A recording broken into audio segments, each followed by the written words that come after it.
بسم اللہ الرحمن الرحیم۔ السلام علیکم ناظرین۔ ایک دفعہ کا ذکر ہے کہ حضرت بہلول رحمۃ اللہ علیہ کہیں جا رہے تھے۔ ان کا گزار ایک ایسے راستے سے ہوا جہاں پر بہت سے بچے کھیل رہے تھے۔ حضرت بہلول رحمۃ اللہ علیہ نے ایک ایسے بچے کو دیکھا جو ان سے دور کھڑا ہوا تھا اور رو رہا تھا۔ دوسرے بچوں کے ہاتھوں میں اخروٹ تھے اور وہ ان اخروٹوں سے کھیل رہے تھے۔ حضرت بہلول رحمۃ اللہ علیہ نے سمجھا کہ اس کے پاس اخروٹ نہیں، اس لیے رو رہا ہے۔ میں اس کو جا کر اخروٹ لے دیتا ہوں تاکہ یہ رونا بند کر دے۔ اس کے بعد حضرت بہلول رحمۃ اللہ علیہ اس بچے کے پاس گئے اور پوچھا کہ تم کیوں رو رہے ہو؟ میں تجھ کو اخروٹ لے کر دیتا ہوں اور تو بھی جا کر ان بچوں کے ساتھ کھیل۔ اس بچے نے کہا، اے بہلول، کیا ہم دنیا میں کھیلنے آئے ہیں؟ حضرت بہلول رحمۃ اللہ علیہ کو اس بات کی توقع نہیں تھی کہ بچہ ایسا جواب دے گا، تو انہوں نے کہا، اچھا پھر کیا کرنے آئے ہیں؟ بچے نے کہا، اللہ تعالیٰ کی عبادت کرنے آئے ہیں۔ یہ جواب سن کر حضرت بہلول رحمۃ اللہ علیہ سوچ میں پڑ گئے کہ یہ چھوٹا سا بچہ دین اور اسلام کے بارے میں اتنی معلومات رکھتا ہے اور آخرت کی فکر کرتا ہے۔ اس کے بعد انہوں نے بچے سے کہا، کیا تم اس وجہ سے رو رہے ہو؟ ابھی تو تمہارا اس مقام تک آنے میں بہت وقت پڑا ہے۔ تو اس نے کہا، اے بہلول، مجھے دھوکہ نہ دیجیے۔ میں نے اپنی ماں کو دیکھا ہے، وہ صبح آگ جلاتی ہے تو پہلے چھوٹی لکڑیوں سے جلاتی ہے اور پھر بعد میں لکڑیاں رکھتی ہے۔ اس لیے مجھے ڈر ہے کہ کہیں دوزخ مجھ سے نہ جلائی جائے اور میرے اوپر بڑوں کو نہ ڈالا جائے۔ یہ سن کر بہلول بے ہوش ہو کر گر پڑے۔ اس دور میں یہ چھوٹا سا بچہ بھی اللہ تعالیٰ کی عبادت کرنے میں مصروف رہتا تھا اور آخرت کی فکر کرتا تھا۔ ہمیں چاہیے کہ آج اس زمانے میں ہم خود بھی عبادت کریں، آخرت کی فکر کریں اور اپنے بچوں کو بھی نماز اور آخرت کی طرف توجہ دلائیں۔ ایک دفعہ کا ذکر ہے کہ ملک کے شام کے ایک غار میں ایک درویش رہتا تھا۔ وہ درویش ہر وقت اللہ تعالیٰ کی عبادت میں مشغول رہتا۔ وہ درویش دنیا کے جھگڑوں اور جھمیلوں سے کوئی سروکار نہ رکھتا تھا اور اس کی بے نیازی کو دیکھ کر سبھی لوگ اس کی عزت کرتے تھے اور عقیدت کے پھول اس پر نچھاور کرتے تھے، کیونکہ وہ ہر وقت اللہ تعالیٰ کی عبادت کیا کرتا تھا۔ لوگ بھی اس سے محبت کرتے تھے۔ سچ ہے کہ جو بھی شخص اللہ تعالیٰ کی عبادت کرتا ہے، لوگ بھی اس سے محبت کرتے ہیں اور اللہ تعالیٰ بھی اس سے محبت کرتے ہیں۔ اور اس زمانے میں ایک حاکم بھی رہتا تھا جو کہ بہت بڑا ظالم تھا اور لوگوں پر ظلم کرتا تھا۔ لوگ اس سے ذرا بھی خوش نہیں تھے اور اس سے بڑی نفرت کیا کرتے تھے۔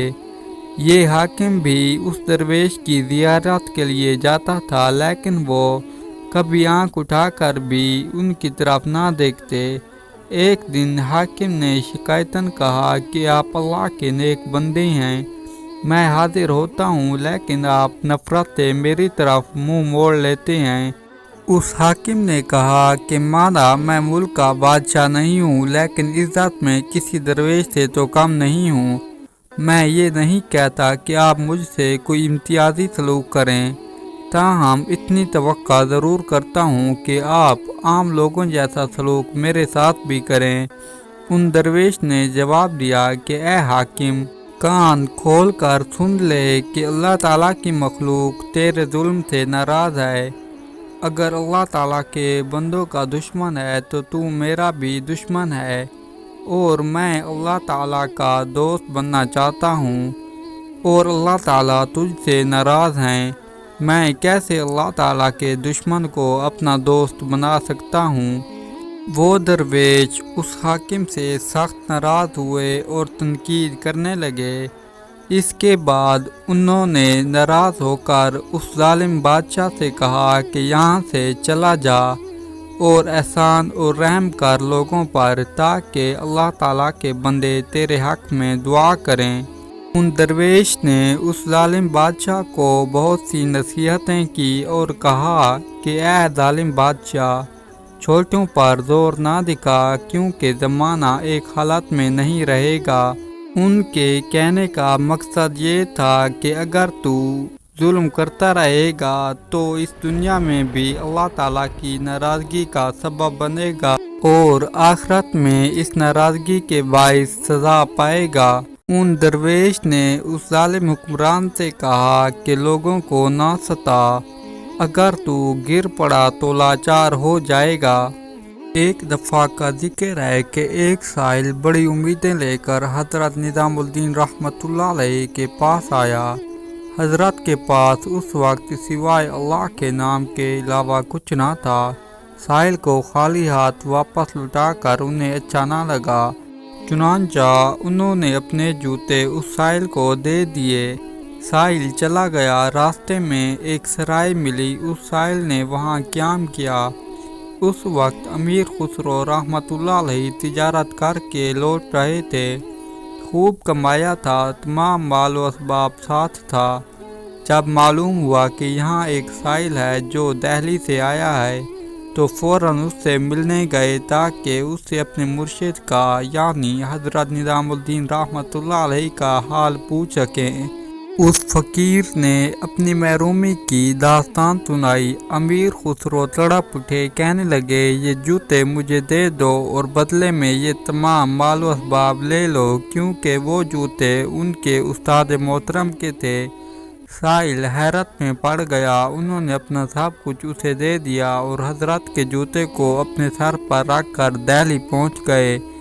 اسی چاہت اور لگاؤ کا یہ صلہ ملا کہ وفات کے بعد اپنے مرشد کے قدموں میں جگہ پائی۔ یہ سچ ہے کہ اپنے استادوں کا احترام کرنے والے اس دنیا اور آخرت میں اچھا مقام پاتے ہیں۔ دوستو، ہم امید کرتے ہیں کہ آپ کو یہ ویڈیو پسند آئی ہوگی۔ مزید اس طرح کی ویڈیوز دیکھنے کے لیے ہمارے چینل کو سبسکرائب کر کے بیل آئیکن کو آل پہ پریس کریں تاکہ ہمارے آنے والی ویڈیو کا نوٹیفیکیشن آپ تک آسانی سے پہنچ سکے۔ آپ سے التجا ہے کہ اپنی نمازوں کو وقت پر ادا کرنے کی کوشش کریں تاکہ اس دنیا میں کامیابی کے ساتھ ساتھ آخرت میں بھی کامیابی حاصل ہو سکے۔ آپ سے ملتے ہیں انشاءاللہ نیکسٹ ویڈیو میں، تب تک کے لیے